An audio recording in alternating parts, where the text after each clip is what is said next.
Muito bem? Em nome do nosso Senhor Jesus Cristo, aquele que é o nosso Salvador. Amém. Ainda hoje não é feriado aqui, eu estava conversando com o pastor Monteiro, né?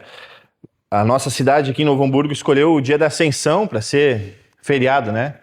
E fez uma boa escolha, porque a Ascensão é muito mais importante do que o dia da Reforma, né? Ascensão nós falamos sobre Jesus Cristo. E o dia da Reforma, às vezes falamos sobre Jesus ou falamos mais sobre Lutero? Bom, obviamente que nós destacamos um pouco aquele velho monge gordo, como ele mesmo dizia, mas obviamente que nós enfatizamos é Jesus Cristo.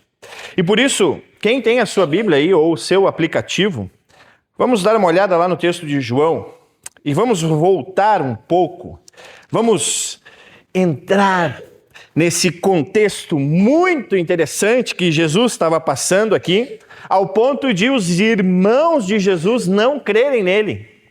E alguns judeus creram nele.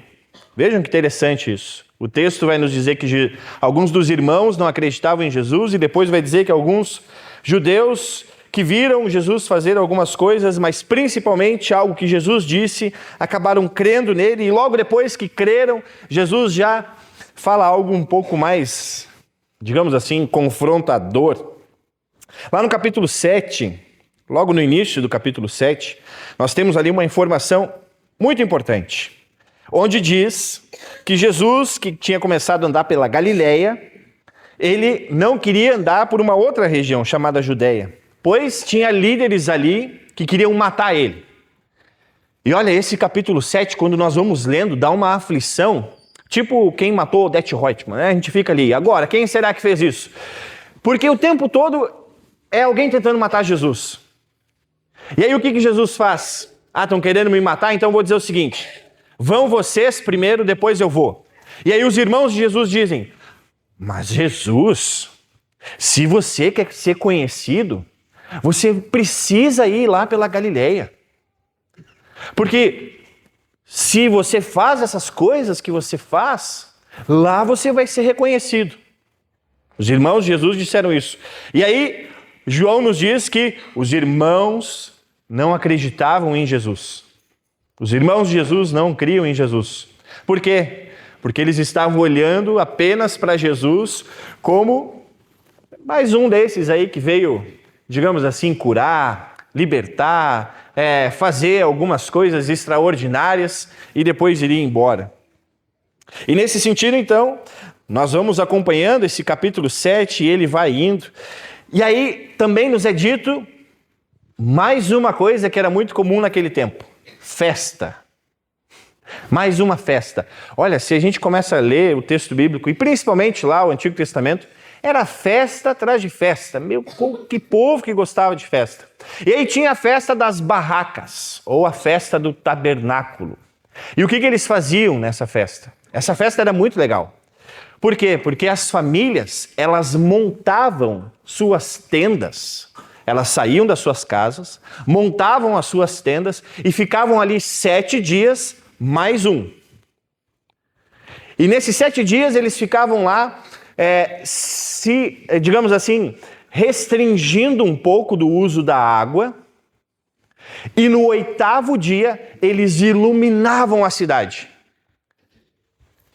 Essa festa lembrava o quê? Lembrava que quando eles passaram 40 anos no deserto, eles viviam em tendas, mas lembrava principalmente a habitação de Deus, a tabernaculização de Deus, no seu tabernáculo, no meio do povo, onde Deus disse que era preciso montar um tabernáculo para colocar ali a Arca da Aliança, que tinha a palavra de Deus lá.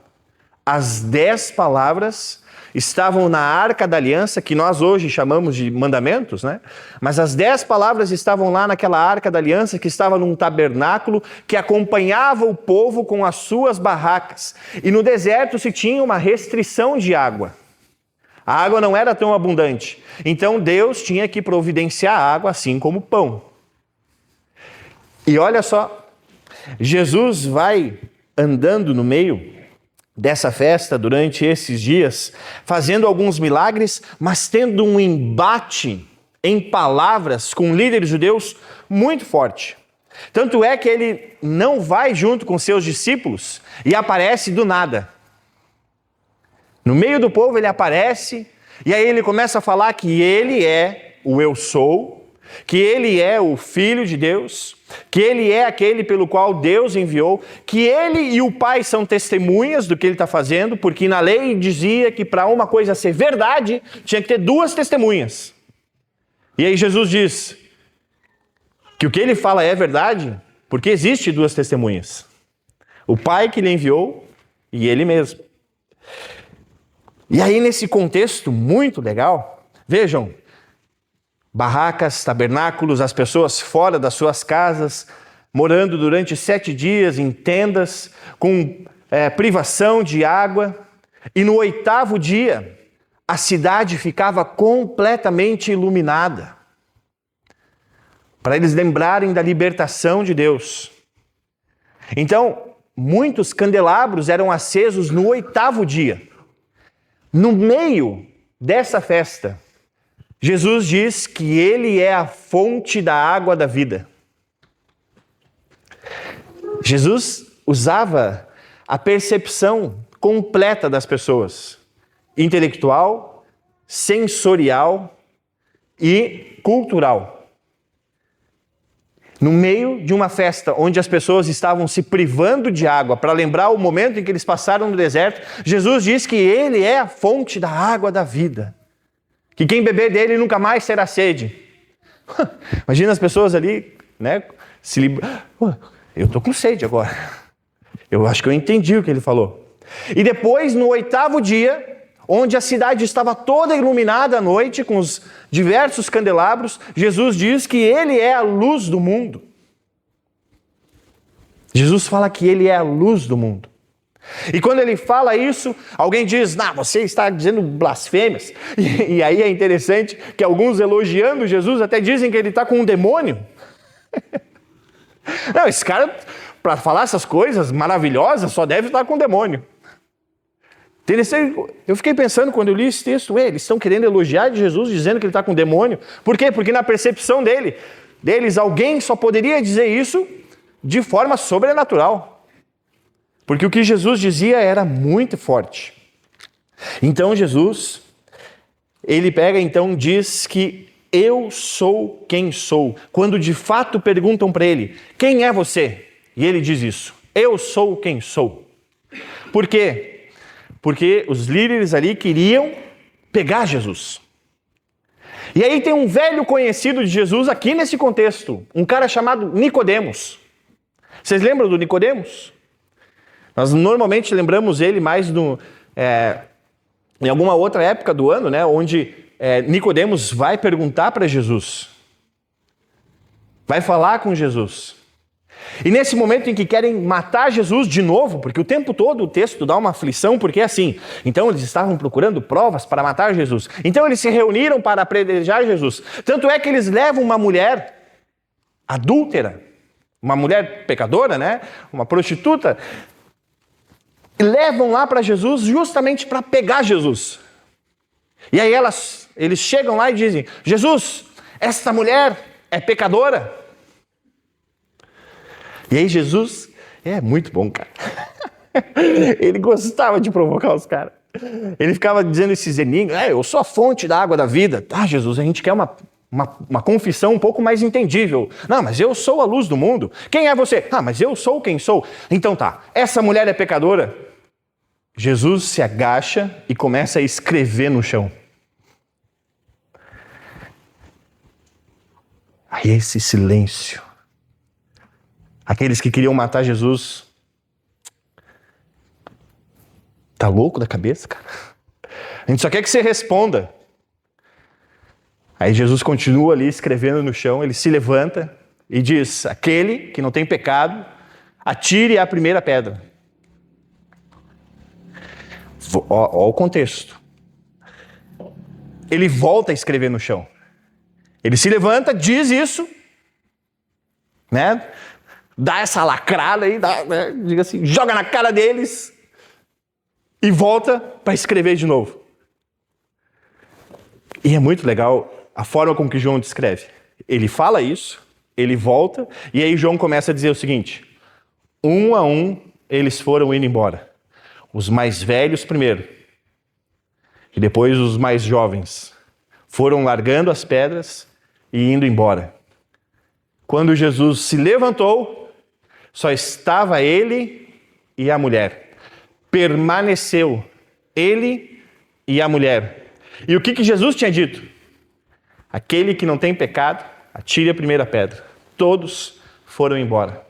E Jesus olhou para aquela mulher e disse: vá e não peques mais. E aí de novo tentam acusar Jesus de outras coisas. E aí ele fala algo muito importante lá no versículo 28. Vejam o que ele vai falar. Depois de vários embates, depois de estar no meio de uma festa, depois de falar coisas importantíssimas, ele vai dizer: quando vocês levantarem o Filho do Homem, saberão que eu sou quem sou, e saberão também que não faço nada por minha conta, mas falo somente o que o meu Pai me ensinou. Quem me enviou está comigo e não me deixou sozinho, pois faço sempre o que lhe agrada.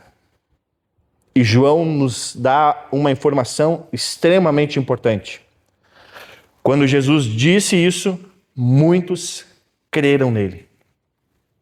Jesus estava falando aqui sobre a sua morte e sobre quem ele é. E por causa disso, muitos creram nele. E aí chegamos finalmente no nosso texto. E olha que eu fiz um resumo aqui bem resumido. Por isso fica a dica de vocês lerem pelo menos o capítulo 7 e o capítulo 8 em casa, porque é um enredo muito sensacional. Então, depois desses alguns judeus terem crido nele, Jesus vai dizer algo muito importante. E junto com esses judeus que creram nele, também estavam alguns guardas que os líderes judeus tinham mandado para prender Jesus. Eles falaram assim, ó, vocês vão lá e prendam logo esse cara. E os guardas vão e creem em Jesus. E aí voltam e dizem, mas esse cara aí, ele é sensacional. Olha quem ele está dizendo que é, eu vou crer nele. E os líderes ficam bravos com os guardas. Então, nesse contexto todo, esses que creram em Jesus, o que Jesus poderia dizer agora? Bom, vamos fazer a nossa profissão de fé e a partir de hoje vocês estão no hall de membros. Ah, que maravilha! Aqui está já o seu envelope da oferta e todos os domingos temos cultos. Seja muito bem-vindo. Jesus diz algo muito desafiador. Se vocês continuarem a obedecer os meus ensinamentos, serão de fato meus discípulos. O texto original diz, se vocês permanecerem nos meus ensinamentos, serão de fato meus discípulos. Eu ainda não passei da introdução, tá, pessoal? Eu sei que os bancos são bem confortáveis aí. Eu estou só no começo. Permanecer. Eles falaram que creram em Jesus. Jesus então disse, se vocês não permanecerem nos meus ensinamentos, de fato, serão então de fato os meus discípulos e conhecerão a verdade vos libertará. Essa verdade aqui, obviamente, é a palavra de Deus. E aqui até nós poderíamos trocar a palavra ensinamentos pela palavra. Então ficaria mais ou menos assim, numa tradução um pouco mais literal. Se vocês permanecerem na minha palavra, serão de fato meus discípulos. E conhecerão a verdade os libertará. E esses que creram em Jesus responderam, nós somos descendentes de Abraão e nunca fomos escravos de ninguém. Como é que você diz que ficaremos livres? Jesus conhecia o coração deles. E aqui eles acusaram. Jesus disse, vocês não são livres. E eles respondem, nós nunca fomos escravos de ninguém. E alguém poderia dizer, como assim? Ficaram lá centenas de anos no Egito sendo escravos. Como assim? Ficaram lá na Babilônia, não sei quantos anos sendo escravos. Como assim? São escravos agora aí, de uma certa forma, dos romanos. Em nenhum momento vocês foram livres. As raras vezes que vocês foram um povo livre, vocês jogaram tudo fora. Mas o que eles estavam dizendo aqui, que mesmo no Egito, mesmo na Babilônia, mesmo sob o poder dos romanos, eles continuaram sendo livres porque eles faziam parte da aliança, porque eram descendentes de Abraão.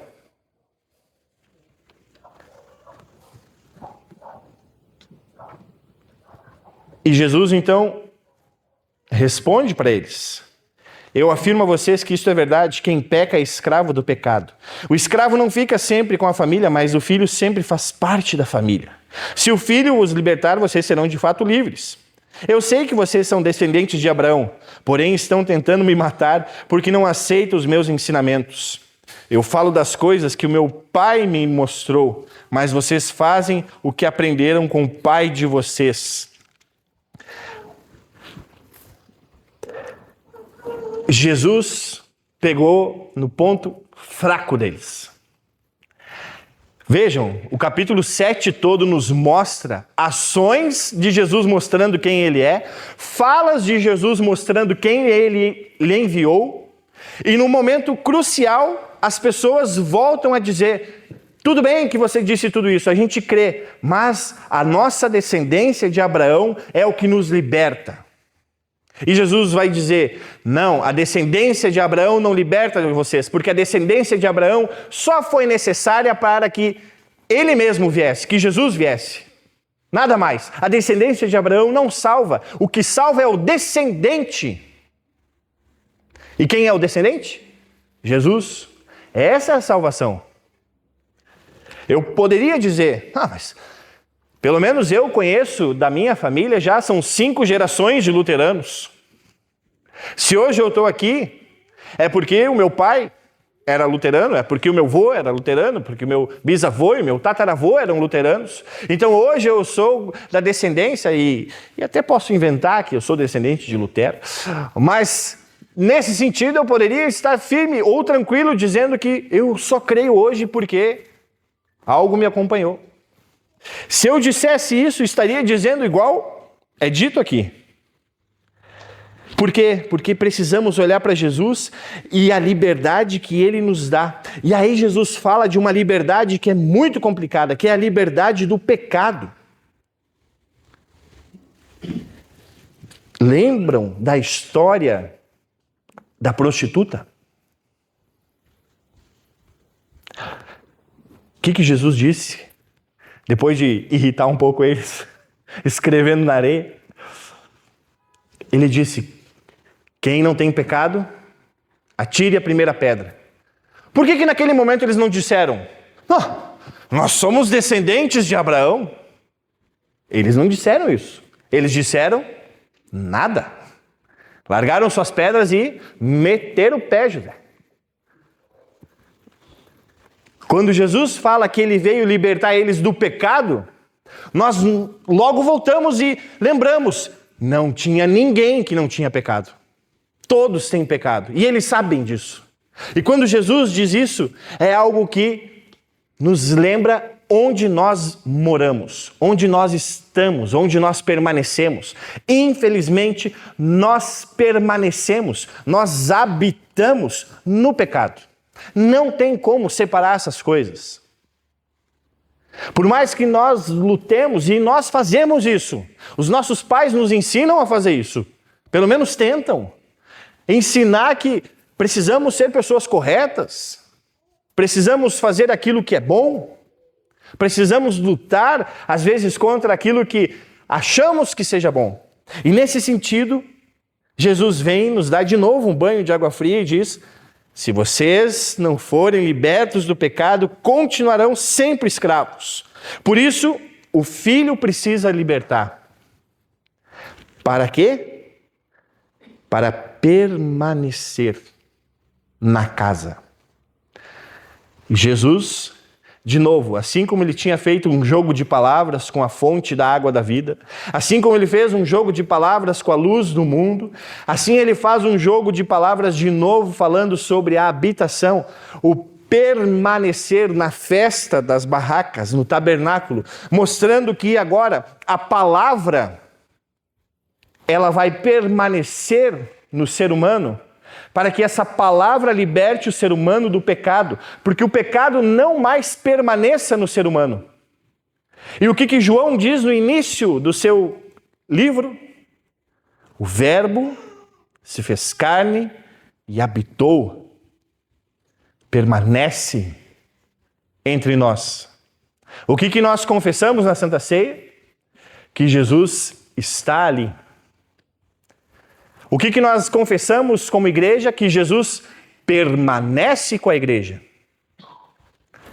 Ou seja, Jesus permanece com cada um de nós.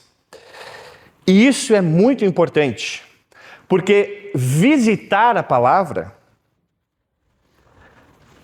não nos faz permanecer nela.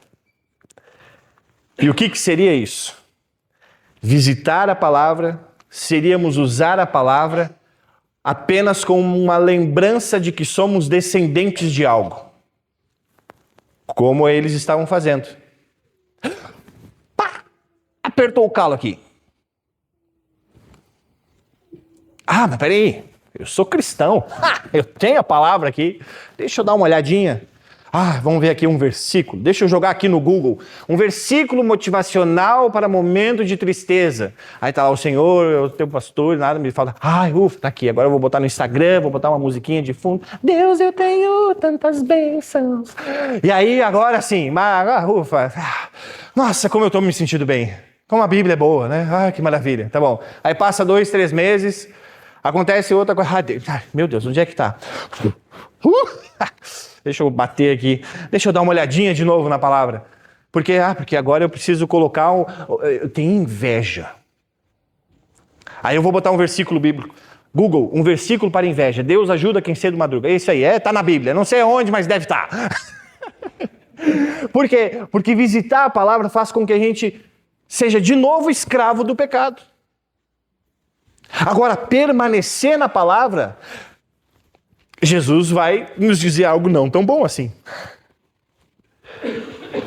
Se vocês permanecerem na minha palavra, serão de fato meus discípulos.